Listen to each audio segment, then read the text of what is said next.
DeRosa with UCF Physical Therapy.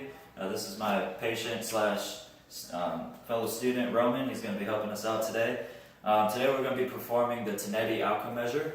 It's a activity in the IFC domain. We're going to be measuring his balance and gait through this outcome measure. This is a performance type of measure. It's going to take 10 to 15 minutes to administer it. The equipment that we're going to need is a armless chair like this one, a firm chair, a stopwatch, and a 15-foot walkway, which we have all three today. And the population that you generally want to use this test for is going to be for geriatrics, ALS, Parkinson's, and normal pressure hydrocephalus. And some diagnoses, or the diagnosis that's recommended through the EDGE task force is Parkinson's disease.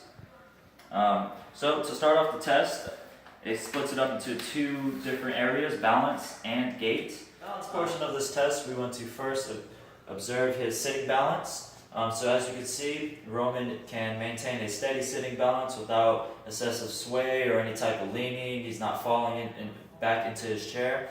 So he's going to get a full point for this portion of the test. Again, if he was leaning or swaying, he would get a 0. Next, I'm going to ask the patient to just rise from his chair. As you can see here, he was able to rise from the chair without the use of his arms, so he'll automatically get a 2 there. If he had to use his arms to raise out of the chair, he would have a 1, and if he was unable to, he would have a 0. So I'll mark him down for a 2. And then also you can see that he rose on his first attempt. There's no hesitancy. He didn't have to take multiple rocking type attempts, so he'll score a 2 there. If there was hesitancy or if he had to take multiple attempts, there would be a 1. And again, if he was unable, it would be a 0. His immediate standing balance for the first 5 seconds, you can see that he didn't have to take any staggered steps. You can see he's able to maintain his balance and is plenty steady. So again, he'll be marked at 2. 1 if he had to take a couple steps or use a walker to maintain his balance, and then if he was unable to, if he was just unsafe at this point, he would be a 0. His standing balance after the immediate section, he's able to maintain his balance in a wide base of support. So right now it would be a 1. I'll ask him to come into a narrow stance. Can you put your feet together, please? As you can see here, he's not swaying. He's able to maintain a steady balance, so he'll score a 2 because he's able to keep his feet in a narrow position together. If he had to have a wide base of support or use of a walker, then he would score a 1, and then if he was unsafe again, he would score a 0. Since this is the narrowest base of support that he can maintain safely, we want to perform the nudge, which is the next part of the balance assessment in this position. So I'm going to nudge him 3 times while applying pressure onto his sternum.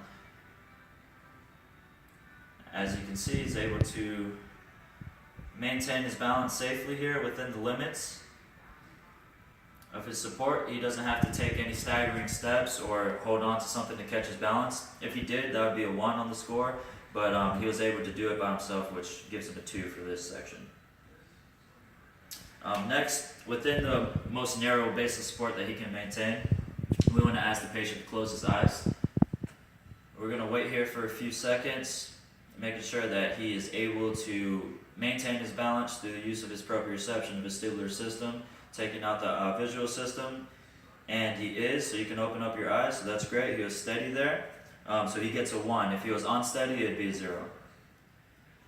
So next, don't do it yet, but I'm going to ask the patient to turn around into a 360-degree circle. We're going to be assessing for 2 things. It's going to be the continuity of his steps, and we're also going to be just seeing if he's steady or unsteady here. So I ask you to turn around in a full circle here. As you can see, our patient was very steady throughout that whole process, so he'll score a 1 for that section. And if you were looking at his feet, he was very continuous in his steps. There was no hesitancy, and he didn't have to actually stop, so he'll also score a 1 for that section. And next, we're just going to ask our patient to sit down. There's a chair behind you. He had a nice controlled descent coming down, so he's going to get a 2 for that. It was a smooth motion. If he had to actually use his hands or was a little bit unsmooth, he would score a 1. And if it was just outright unsafe and he misjudged the distance and all that, it would be a score of 0. So next, that was the balance section of the Tinetti. We're going to assess his gait through the Tinetti measure. So for the gait section, I'm going to be walking with my patient 15 feet at a normal, comfortable pace for him. We're going to turn around after that and walk at a faster pace, but a pace that's fast but safe for him. So I'm going to ask my patient to stand up. Right now we're going to be, you can walk with me here. We're going to be assessing for his step length, height, foot clearance, and okay, good.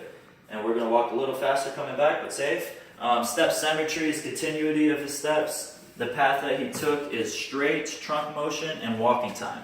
So in his case, he was able to initiate his gait without any hesitancy, like you might see in a Parkinson's freezing episode. He was able to initiate it right away, so we'll give him a 1 for that, which is the full score. His step length and height, both feet were able to have a step through pattern. So we'll give him a 1 for that. If he had a step 2 with one foot, let's say the right, it would be a 0, but he was able to step through with the left, then we'll give him a 1 point. But in this case, he gets a point for the left and right, so that's 2 points. His foot clearance, he didn't have any foot drop, or he wasn't dragging his foot in the swing through portion of the gait cycle. He was able to clear both feet perfectly, so we'll give him a 1 point for each foot. That's going to be 2 points. His step symmetry was equal. For the left and right foot there, so that's great. We'll give him 1 point for that. They kind of grouped it into 1 point, so it's either his step symmetry wasn't equal. Let's say it looked like this. That would be 0 points. For the step continuity, all his steps appear continuous on his normal pace and on his fast pace. There was no hesitancy or dissymmetry there, so he gets 1 point, which is the full points for that. His path was straight. He was able to maintain a straight line while he was looking forward. If there was marked deviation, if he was kind of swaying about the place, he would get 0. If there was only moderate deviation with aid, like verbal cues, then he would get a moderate, or he would get a 1. But in this case, he didn't need any aid, and he was able to maintain a straight path, so he will get a 2. For his trunk motion during that gait, we want to observe for any type of flex competencies, any type of flex compensation. So if he had to flex his trunk a lot, if he had to use his arms with the walking aid a lot, in which case he would score a 0 if he had to use an aid or if there was a marked deviation in his path. He would score a 1, again, if he had to use kind of a very flexed posture to maintain his balance, but he was able to maintain somewhat of a straight path, we would give him a 1. But if he was able to maintain a straight path without any type of flexed compensation or without the use of an aid, then he gets a full 2. And finally, you want to check his his walking time. You want to make sure that his heels are almost touching when he's able to walk and not maintain a huge base of support, which would be defined as more than 4 inches apart. So if his heels were a good amount apart, he would score a 0. But in his case, his heels were almost touching while he was walking, which is going to score him a 1. So here's the scoring for our test today. Again, he was able to perform everything with the max amount of scores. So we scored him a 16 out of 16 on the balance measurement here. Then on the other side of the paper, we have the gait section. Again, he scored all the max scores for each section here. So he scored a 12 out of the gait measure. We carried over the 16 out of 16 for his balance. And so the total score here is going to be his balance plus his gait score. He gets a 28 out of 28. If you look on the bottom here, I believe this is a scale for the elderly population. But if they score more than a 24, which is in his case he did, he'd be a low risk. You have moderate risk here and high risk here. Again, my name is Victor DeRosa. Stay safe out there. Thank you for watching.